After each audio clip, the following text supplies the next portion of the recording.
I think that we are all saying the same message. Like, Yeah. this is why I think we should collaborate as a generation, because we all Right. have experienced the same problems to some degree, maybe just in Yeah. different forms. Yeah. And What's the biggest lesson you've learned in the past year that you think could add value to your generation's lives? And the biggest lesson that I've learned, and I think that she's in my generation, I'm pretty sure, but I learned this from a good friend of mine. Her name's Olivia De Silva, so I'll shout her out here. But the lesson is to be still and to give yourself space and create space for yourself. And what that really means is that you give yourself space to think, you give yourself space to learn who you are and to figure out what you want out of life, and also just to give yourself space to feel what you're feeling in the moment instead of just trying to push your feelings down all the time and think that you shouldn't be feeling this way, and so you just got to get over it and move on to the next thing. Because that's another thing, I don't think my generation really learned how to deal with their feelings very well. And we like to just push them down and pretend that we don't have them. And so I think giving yourself that space to sit with yourself and feel your feelings is super important. How about you, Adam? Well, I think the millennials, don't worry, the millennials and the Gen Zs, we're very in touch with our feelings. So Yes. we've made up for your lack of feelings. The biggest lesson I would say is one that I learned from yourself, Awesome. which is around being open to different opinions, different views, different knowledge. Because, you know, I was very like, no, I only want to see the world through this one lens, and I'm not going to see, and I closed myself off to other people's views. Like, I wouldn't hear them at all. But since like taking that lens off and going, I'm just going to listen to everything. Like, it could be an absolutely absurd person who's just touting things that are just ridiculous, but like, I will listen to them because there'll be something in there that I can probably learn from. Yeah. And so I think in doing that and saying, I'm not going to close myself off to people, one, you become a better listener. And two, it like you start to have more moments in your life of being amazed by people, right? Like proper listening, you know. So even like some of the things that Sergio has said today, and yourself as well, is I've gone, wow, that's such an interesting insight that I hadn't thought of. Whereas if I was to go, no, I'm just going to stay in my lane and only think about my view of the world and everything else I'm going to close off, it really restricts your ability to grow. So I think, and there'd be many examples of people out there right now not listening to each other, like our politicians. In Australia, we're a shocker for it. We're not listening to people at all. But if our politicians definitely listen to each other all the time. Yeah, absolutely. You guys are going. Yes. But that's the big lesson, I think, that I've learned in the last year, and that our generation needs to, maybe it kind of centers back to what you said about collaborating. We don't need to just be sticking to our generation. Like, let's get together and hear each other properly and see how we can grow from that. Awesome. All right, you're beautiful. Up, Sergio. That was beautiful. Thank you. I think Generation Z, as the way I see, I think living in the moment is something that I, for myself, have really just learned that has been crucial to everything that has gone really well right as of my life. And I mean, I'm 23, so that's not just that much. I still have a lot to learn, but accepting things as they are and living in the moment. As someone who has, spent their time, using technology, on the internet quite a bit, being on social media, it can be a little hard to live in the moment and to live in like just right now, whether that's on social media or not, just being present and not going with the flow. That's a big thing. And I think that the more we accept this moment today, it just betters things, because I feel like overall, just as human beings, we either dwell in like the past or we worry about the future. Right. And we don't spend enough time in the present moment, which is the only moment that's really real to us and that we can actually experience and know that is for sure. Because I mean, the past is our memories and the future is our imagination. So it's really hard to wrap around ourselves around that. Yeah. But I think living in the moment is really just big, and not just, you know, when we're talking to others, but even when we're with our own selves, like Yeah. being in the moment with our own selves, Mhm. listening to the sounds that we hear, seeing the things that we experience, like actually using our six senses that were given to us, Mhm. and, you know, being able to do that. It's really been a big thing that I've learned this far. So how do you practice that? Well, you know, I think, well, for me, I practice that by, if I catch myself, like, first step is to observe your emotions and observe your thoughts. And this is like where you observe when you go into thinking about the past or when you go into worrying about the future. And it's not about criticizing, like, oh man, I should be more present, but it's about, Right. okay, why did that happen? Like, why did I go into that? Oh, I was thinking about certain thing, like my career, or maybe like in the past I was thinking about a relationship that I used to have that just went terribly wrong, and I just, Yeah. why am I attached to that, you know? And then focusing on like the little things, like maybe for 10 minutes you sit and you visualize yourself and like you just feel. You don't think, you don't try to think. Which is I was recently listening to this book that I this is my like fifth time listening to. It's Okay. The Power of the Now by Eckhart Eckhart Tolle. Tolle. Yeah, I was yes, just there gonna we say you're go. speaking There our we go. language, Sergio, Yeah. because Yeah, we love Eckhart Tolle. 100%. Adam's a huge Eckhart Oh Tolle fan. man, I this is like, like I said, this is my sixth time listening to it. It's part of Yeah. my morning routine now. Like I have Well, to. when you were speaking, Sergio, I was like, oh, he's totally channeling some Eckhart Tolle. So there you go. Well Yes, yes, Adam. I love Oh my it. goodness, I love it. This makes me so happy because it's exactly like I've practiced what he said, and like one of the things done. that he says is like, for 10 minutes, like just feel what you gotta feel. Like Yeah. don't, you know, try to think something, which is interesting because he mentioned something like, if like try to wait for your next thought, and then once you try to wait for your next thought, like kind of like a cat waiting for a mouse to come out of a hole, like Yeah. you just simply live in the moment. And it's like crazy because Oh, it that's true. works, That like makes a lot of you sense. Yeah. your thought won't come in. It's insane, but it's small things like that. Obviously it's practice, and Yeah. you know, maybe it'll take a long time for us to absolutely live in the moment, but you know, practice makes permanent, I think. And I like that. Practice makes and permanent. That's awesome. and I think that we could use living in the moment as like a little tactic for us. Yeah, 100%. Well, and it's interesting to me too that we all kind of said the same thing in a different way because we're Yeah, all talking about living in the moment.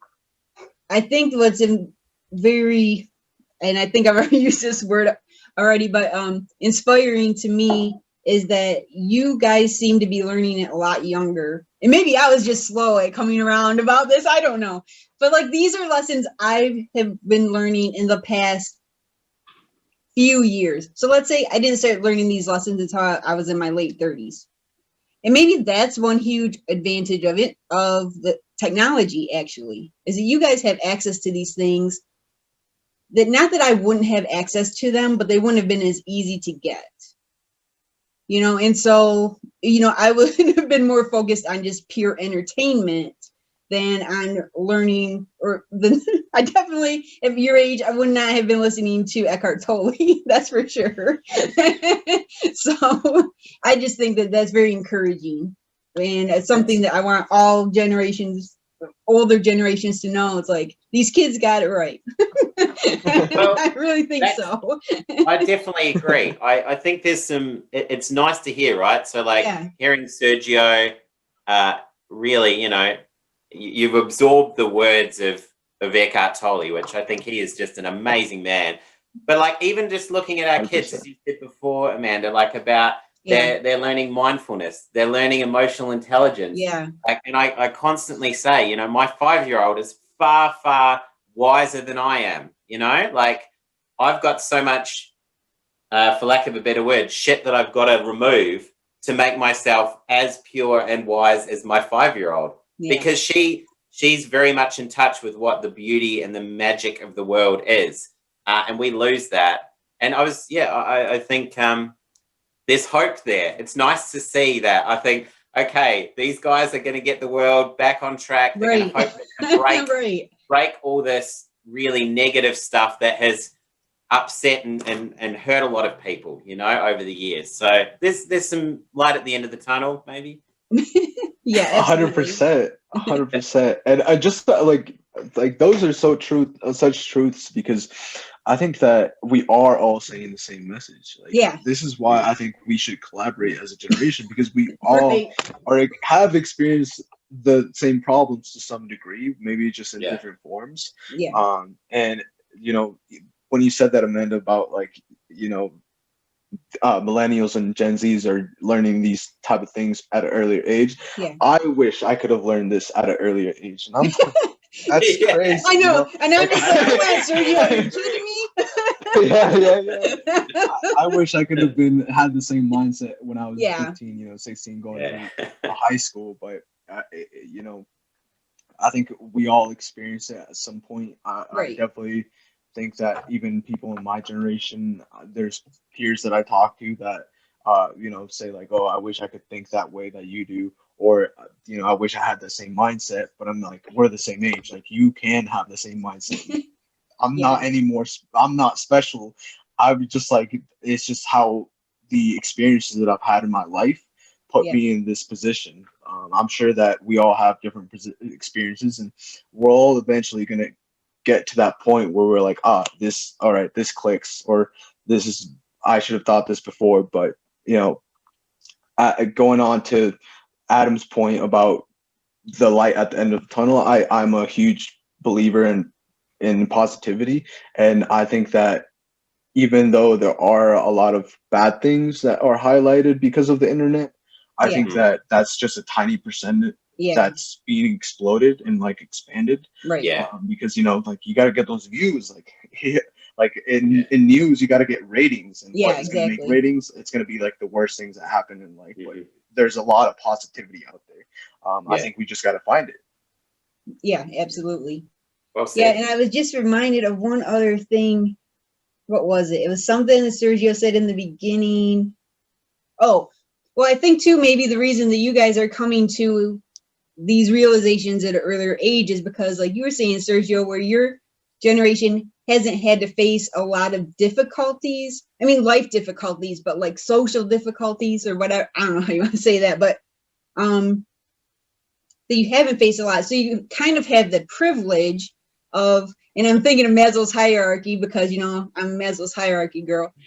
And, at the bottom, you have your physiological and your safety needs. And so I think other generations, especially my parents' generation, they were living in that space a lot of their lives. They didn't have the privilege of being able to think about the kinds of things that we're talking about because they were just trying to live, or survive, I should say. They were just trying to survive. And so I think that's a good message to get out to everyone, is that we are living in a very privileged age. And it's kind of that we realize that, and realize that there's no reason that we can't make the world better and make it what we want it to be. Because we're not down there, or at least the three of us, and most people, I would say, that are going to be listening to this or whatever, be influenced by this, they're not in those bottom stages of Maslow's hierarchy. So what do you guys think about that? We're getting to the end, so any other concluding thoughts? No, I think Maslow makes sense in that. You're 100% right. Of course, we have all this time to worry about self-actualization and all the really tricky problems, because we don't have to worry about our basic needs. Right. It was something that I discovered last week, and there was this guy who talked about it, right?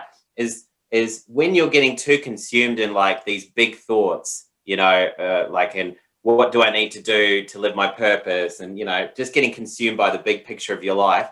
He said, go and break yourself in some kind of, go for a run until you're absolutely exhausted. And then your brain will switch off completely from all thoughts and go back to that basic needs. Okay. I need water. I need rest. Okay, yeah. And he's so right. I did that the other day. I was absolutely exhausted, and it completely took me out of that obsession with how can I get myself, into the next career or whatever. So we still have that capability. Like we That's don't need cool. to go to war to meet our basic needs.